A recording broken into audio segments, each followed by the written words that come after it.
हमारी जमीन पे कोई जबरदस्ती कब्जा कर रहा है। अच्छा, कौन है? सर, कोई वक्फ बोर्ड का बोर्ड लगा हुआ था और हमारे खेत पे मजार बना रखे उन्होंने अवैध रूप से हमारी जमीन पर कब्जा किया हुआ है और हम उन्हीं के पास जाकर अर्जी लगाएं। लड़ने का शौक है ना, तो पुरानी सरकार से लड़ो जिन्होंने कानून बनाया है।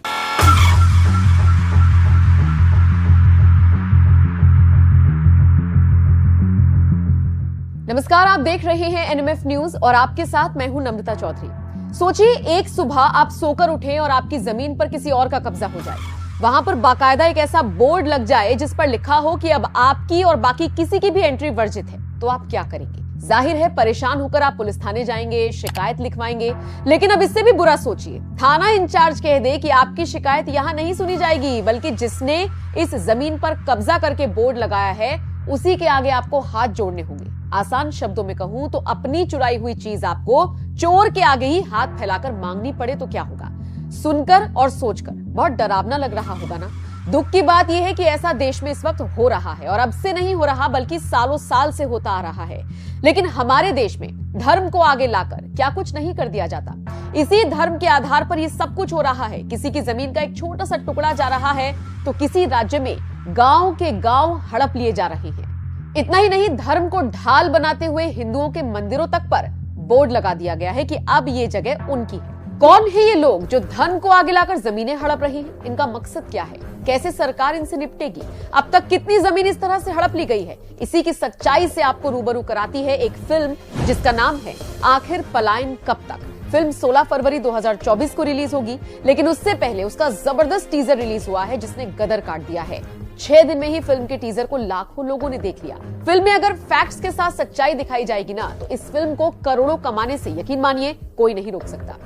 फिल्म में आपको तख्फ बोर्ड सुनाई देगा, लेकिन वास्तव में तख्फ जैसा कुछ नहीं है। सीधे तौर पर नाम लेकर बवाल ना हो जाए, इसीलिए फिल्म मेकर्स ने ध्यान रखा है। बाकी बात इसमें वक्फ बोर्ड की ही गई है। पिछले काफी वक्त से वक्फ बोर्ड को लेकर चर्चा हो रही है। मोदी सरकार से मांग की जा रही है कि इस बोर्ड को बंद कर देना चाहिए। बोर्ड पर आरोप लग रहे हैं कि धर्म के नाम पर अब तक हजारों करोड़ की जमीन हड़प ली गई है।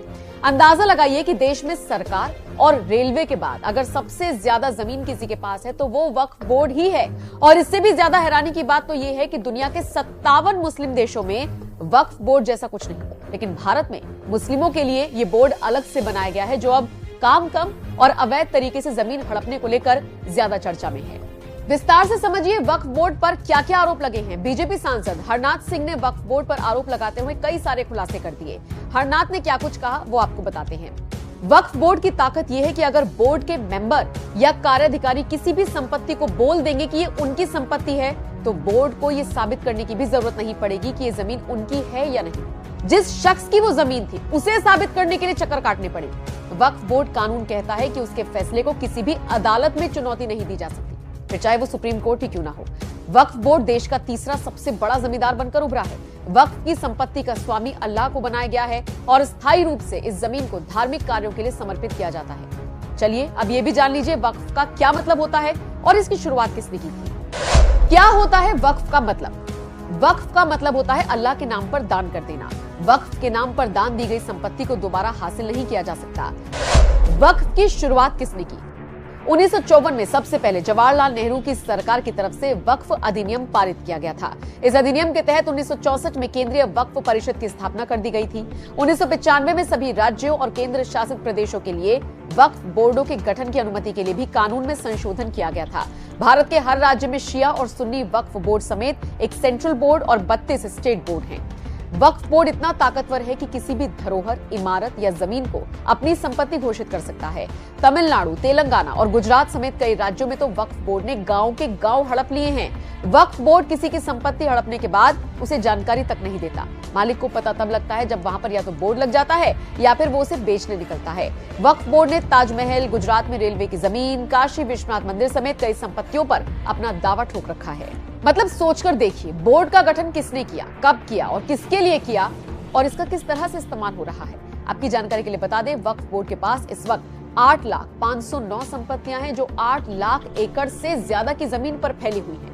अगर इसका सही से इस्तेमाल किया जाए तो मुस्लिम पक्ष को बहुत फायदा हो सकता है, लेकिन इससे इतर ऐसा होता नहीं। बात करें अब अगर फिल्म आखिर पलायन कब तक की, तो इसमें इसी काली सच्चाई को दिखाया गया है जिस पर बात करने से अक्सर बड़े बड़े दिग्गज बचते हैं। फिल्म के मेकर्स ने इतने सेंसिटिव सब्जेक्ट को लेकर फिल्म बनाने की हिम्मत की, तो आपका भी फर्ज बनता है कि फिल्म देखने थिएटर जरूर जाएं और सच्चाई से रूबरू हों। अगर आपने अब तक इसका टीजर नहीं देखा है तो डिस्क्रिप्शन में लिंक दे दिया है, YouTube पर जाकर इसे आप जरूर देखें। बाकी आप इस खबर पर क्या राय रखते हैं, कमेंट करके बताना नहीं।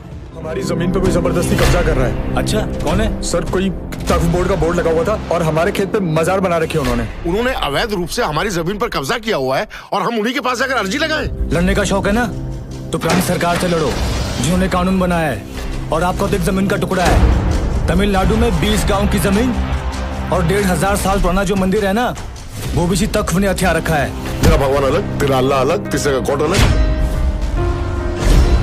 क्या चल रहा है ये? तमाशा चल रहा है।